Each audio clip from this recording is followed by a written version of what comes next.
Yan, good day mga idol. Welcome na naman po sa aking munting channel sa Marlon Backyard. Yan, good morning, good afternoon, good evening sa inyo mga idol kung saan man kayo naroroon. Shoutout po sa lahat ng kababayan kong FW, kababayan kong nakatira na sa iba't ibang bansa. At saka shoutout sa mga subscriber ko, sa mga nauna nakapag-subscribe at saka sa bago pala nakapag-subscribe, shoutout sa inyo.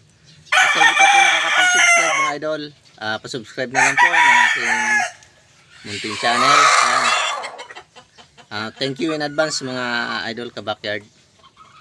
Nagawa lang ako mga ka-backyard ng video kasi matagal na ako hindi nakapag-video. Halos ilang kulang-kulang isang buwan na yan na bibisi mga idol. Papakita ko lang sa inyo itong munting backyard ko. Yan, saglit na mga idol.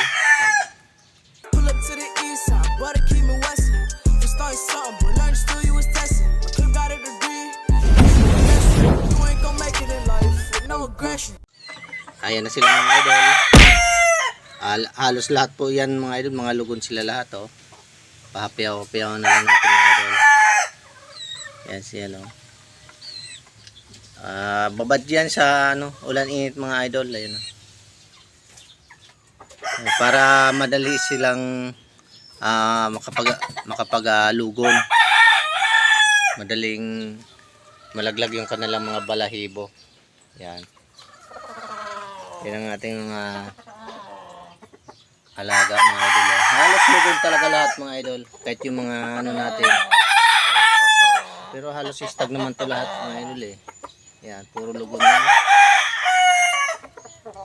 Oh, dry na to oh. Papahapiyaw-payan lang natin mga idol kasi medyo maselan si lolo. Yan. May sisira ko sa inyo mga idol pag mga lugo ng inyong mga manok. Ipakain nyo mga idol yung high protein, mga pellet. Ayan mga idol, yung pinapakain ko dyan. Kita nyo, wala pong dyan, walang payat-payat dyan kahit lugon sila. Kasi mga idol, pag lugon sila, medyo matamlay sila. Stress, kasi masakit ang katawan nila dyan. Kahit stress sila, hindi sila pumapayat mga idol kasi ang pinapakain ko dyan, high protein mga idol. Pag kasi pag buto-buto, hindi masyadong hindi mataas ang protein niya. Kaya ipapakain yung mga idol yung mataas ang protein. Yan ang kagaya ng mga pellets. Di totoo yan. Yan malalapad pa rin yung likod ng mga backyard oh. Oh, walang payat-payat diyan mga idol oh. Oh, kasi medyo matamlay sila diyan kasi masakit yung nila sa paglulugon.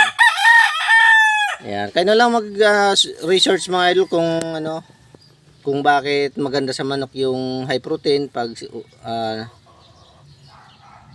oras nang sila'y naglulugon kasi hindi naman tayo eksperto diyan. Kayo na lang po ang ito lang po experience ko lang po dito sa aking backyard. Yung po ang pinakain ko sa kanila yung high protein. Pero kaya malalapad pa rin po ang mga katawan nila oh. Mga idol. Yan oh. Kahit yung mga stag pa lang mga idol, malalapad ang katawan yan. Yan, di naman kasi tayo eksperto mga idol yan. Na-experience lang naman natin dito sa manukan. Kasi mahilig naman tayo mag-eksperimento sa ating mga alaga eh. Ito na nagkataon na maganda yung kinalabasan sa ating mga alaga ng mga lugon. Kaya itong pinagpatuloy natin mga idol na feed sa kanila. Ayan o. Pwede naman pure pellets mga idol, pero ingatan nyo rin po kasi baka magkasapulan naman, masubra naman sa taba yung manok nyo. Ito kasi yung ready mix na po kasi ang inaano ko eh, dumaan sa masusing pagsusuri yan eh. Sana all. Yan, kaya yun ang inaano ko, ready mix na mga idol.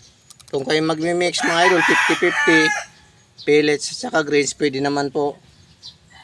Para hindi magkasapula yung manok nyo, huwag nyo i-pure na pellets, baka masobra naman. Yan. Kita nyo mga idol, oh, malalapad lahat yan. Malalapad ang mga likod niyan. Kahit itong ano, wala nang buntot mga idol, oh. Ang lapad ng ano niyan. Kaya medyo matamlay sila mga idol kasi siyempre masakit ang katawan niyan. Daw mga idol, hindi natin alam kung masakit ba talaga ang katawan nila. Eh, yung mga eksperto yun ang sinasabi nila eh. Masakit ba ang katawan niyan pag logon. Yan. Siguro nga masakit talaga ang ano, katawan mga idol kasi sariwa nga talaga yung mga ano nila. Yan o. Sariwa yung mga balahibo nila. Yan o. Halos wala na rin buntot. Yan. Hanggang dyan na lang mga idol ang aking video. Ang makagawa man lang ng mai-upload. Maraming salamat po sa inyong panonood. Sana sa mga bago nating kabakya dyan, magawin nyo rin po sa mga lugon yung manok.